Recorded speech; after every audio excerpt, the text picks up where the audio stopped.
India is moving. That's the feeling I get. It's not only the largest auto component, I think it's also the largest auto show now, spread across 3 locations. And in a way, everybody is gung ho, not only to show what they are going to launch tomorrow morning, which sometimes has been the trend, but very much show where they're going in future. So that's one distinction I see. Second distinction I see is that till the last shows, there were some segments which had products which were on electric and moving on road. And others were trying to show like a large truck on electric but not moving on road a year and a half back. Or a lot of components which everybody had in mind but actually no presence. So that is the big change I find, especially in Pragati Maidan when you go to OEMs. It is either all about electric or a lot about electric, which is last time was still restricted to two-wheelers, three-wheelers, buses, something on cars. Now all car manufacturers, including I believe the car was covered when I went there, I believe even Suzuki has launched an electric car. Then we have a lot of them showing 55-ton trucks, 55 of all on electric version. So for me, this is a delight. And this truly shows that the dream of 2047 Viksit Bharat, whether we will reach there or not, time will tell. Hopefully we will reach there. But people are moving in that direction. And that you could also see in the speech of the Prime Minister yesterday. A lot of focus on future rather than where we are standing today. At Auto Component Show, great facility. I must say that this is the best in India, which I have experienced, and I truly feel it was worth spending the money. I have not always felt it. So what for us, we want to very much relate with the market, which is what we've been doing for the last year and a half, with good amounts of success. But now we want to take it and not only interact, but convert it into hardcore business and live those relationships as a partnership for many decades to come. So that possibility will get strengthened for us from what we have and how we have exhibited here. So 2 dimensions. So first of all, for us is that at Bharat Mobility, we are once again for the second time together as one ZF group. We here with the space availability being better, has been a possibility for us to be able to show our products in a much better way, and that you will observe outside. So it encompasses across everything what moves on wheels is what we show here, and that for our customers is very satisfying because they get to see something where they know that it's not only one particular area, but with ZF, with this large focus, is certainly the leader of the technology going ahead. The second focus for us here is not to show what is there today or tomorrow morning. How will it look in the future? And future is not too far. It's, let's say, in the next 3 to 4 years. And that is the technology we are showing. If we take on the PAS car, we have brought in our X table, world famous. And on that you will find a lot of things displayed, from ADAS, from the steer by wire, brake by wire, active suspension, etc., etc. So ZF being the largest player in the world on chassis technology, and the second largest in the world for technology and mobility systems, we have a possibility of wide era of auto parts to show for our customers. But of course, they must relate to each other. And similarly, on the commercial vehicle side, you will see a number of things, especially on the bus segment, where electric becomes prominent.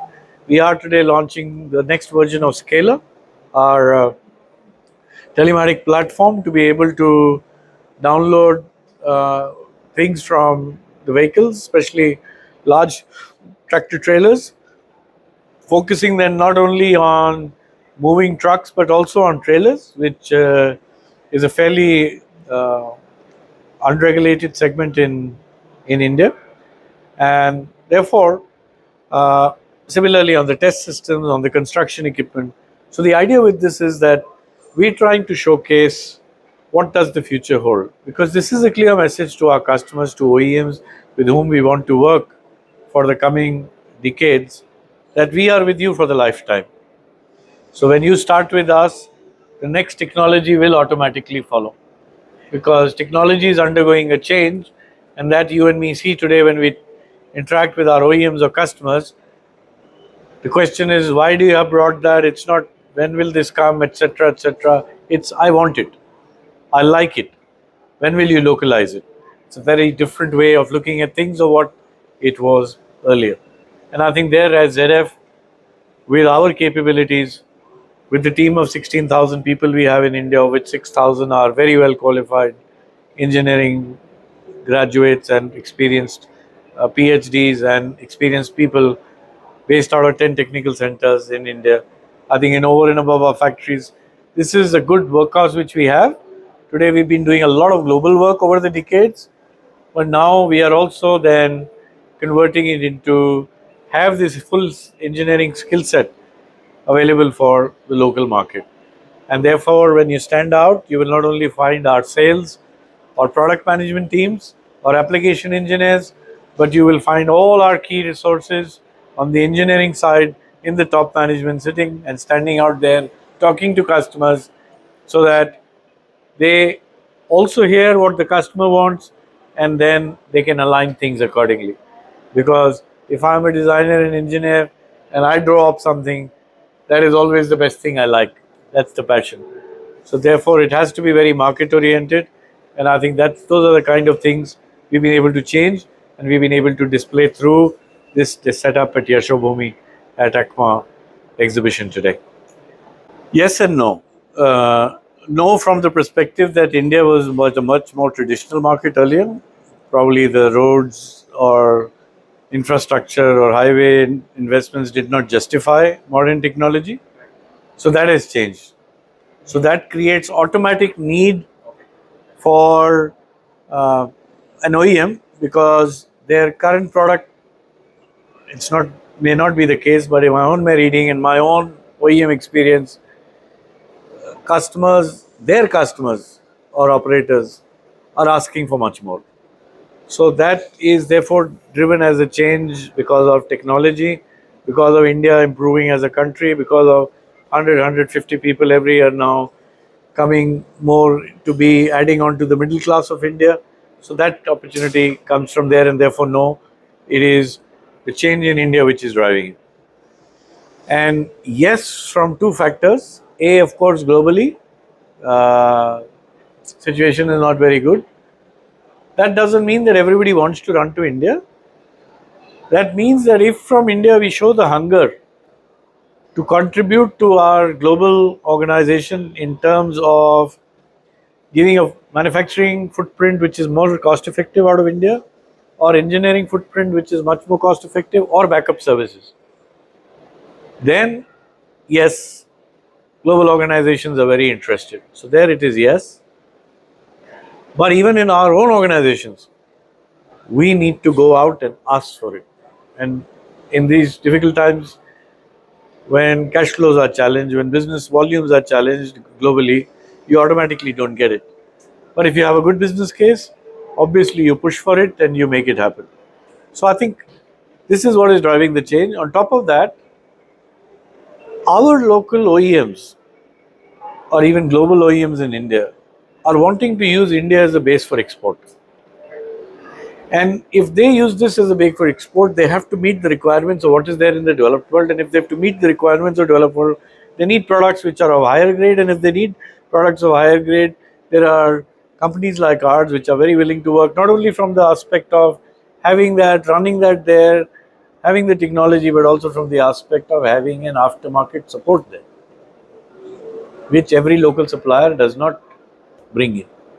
So that is where we see success as a combination of everything. That when you go out and do a tech show today with an OEM, when you go out to an auto exhibition, When you go out to a panel discussion, the quality of discussion has moved away from what's happening to the GDP, why is the government not doing this, I have so many restrictions and controls, to government has made the highways for us, they are promoting an open box, they want to increase exports, they want India to have the latest technology and the roads. Let's see what we can do. How can we contribute? Very good mindset change, now more or less to be seen everywhere. And I think that is driving us, that is driving India at the moment.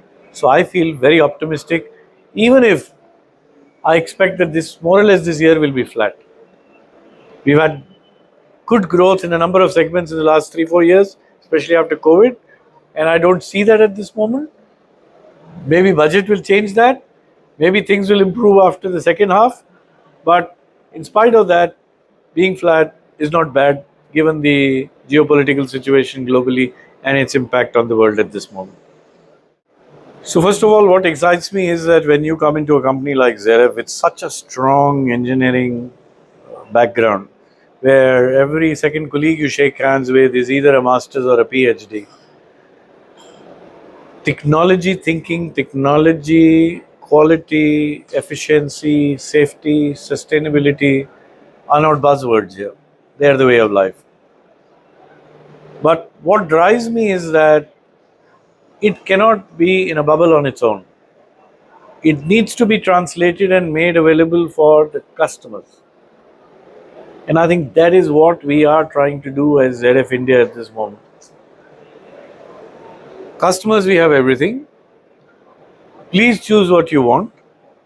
Offer us some volumes. Then we will work out the localization and come back to you.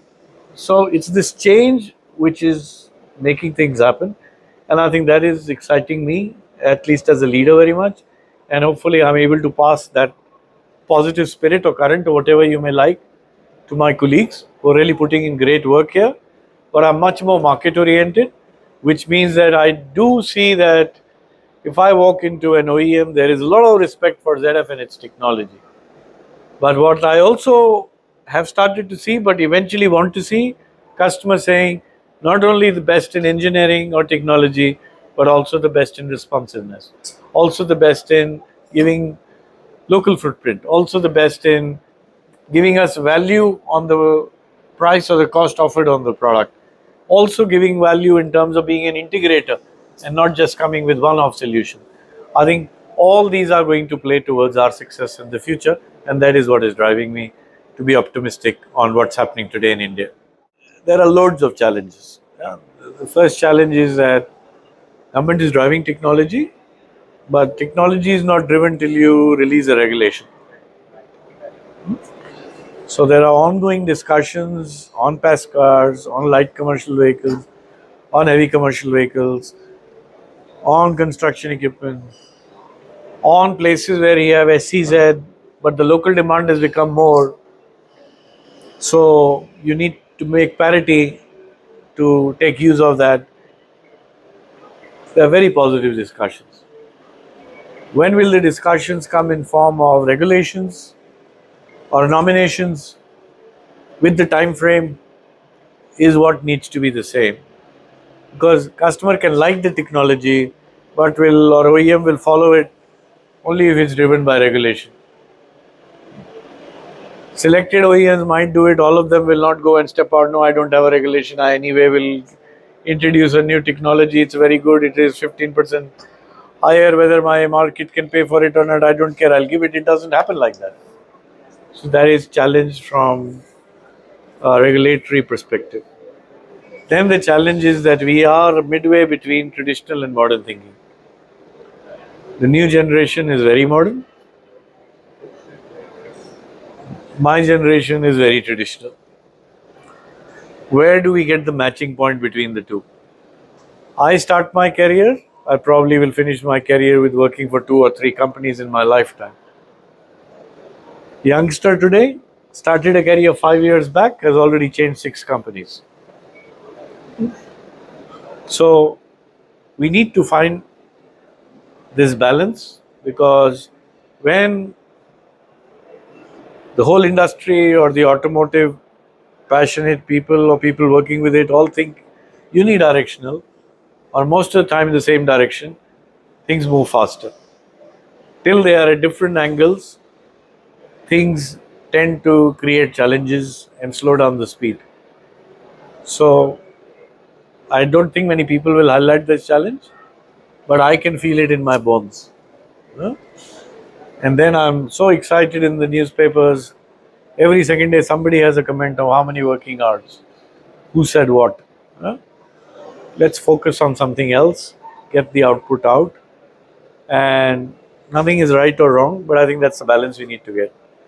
Then the global challenge, where ZF and a lot of large companies in the auto field like ours are in this massive transition from ICE to electric, going through the massive transition, thinking transition is coming very fast, realizing it's not happening as fast, impacting bottom lines, cash flows, and therefore slowing down a bit, more or less all OEMs globally, and therefore suppliers. The challenge of how it impacts you, because you need the money now, you need the investments now, you need the technology now, and when you have an atmosphere where you want to open champagne, yeah, but everybody else wants to only drink water, it's a bit of a challenge. Yeah? So how do you create in your global organization or other customer organizations a pull for your new products, new technology that's there? Yeah. Third challenge is that you have been traditionally not there in segments. And if you have been there, you've been in most of the cases, except commercial vehicles, the third or the fourth supplier. But we want to become the first supplier of all the OEMs, at least on all the main items. We don't want to be where everybody is because that doesn't add value, that doesn't show finesse of a technology or engineering. And that is what we are, engineering solutions by ZF. Uh, And that is the challenge we see, how to make this happen. It is happening, but we have to be selective of what we can bring. You cannot bring in everything.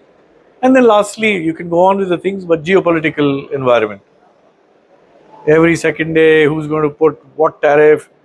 You see supply chain disruptions. You see that some countries want to be in some locations for a period of time, then they want to move. And then we are not the biggest planners as Indians. Uh, we are very good at firefighting, very good at ambiguity, not knowing what will happen tomorrow, but being ready for it. But at the same time, everything doesn't work with this kind of thinking. A lot of things work with long-term planning and so on and so forth. And when you do that, and especially in companies like ours, where we build minimum every year 7 to 8 year plans, in such a scenario, if you want to grow 300% in 5 6 years, or exactly 5 years, what we are aiming for, how do you do it with all these constraints and challenges? I think that drives most of us of how we get out of bed in the morning. Just a few lines on collaboration. World is changing. I think I've said this before also. OEMs need to collaborate. Suppliers need to collaborate. Ecosystem needs to collaborate. All agencies, whether it is a SIAM or a ACMA or a textile engineering or steel or aluminium or whatever, federations, FADA, etc., everybody needs to come together. Same within our industry. We cannot do everything. So, of course, I want to create a lot of business locally, but there's also a lot of business which can be created for ZF globally and also global customers. Also, this can be a great GCC base, and also there can be heavy sourcing from India to rest of the world.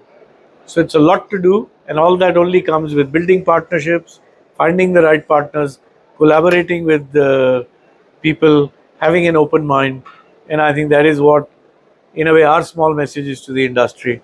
Let's collaborate. Let's make things happen.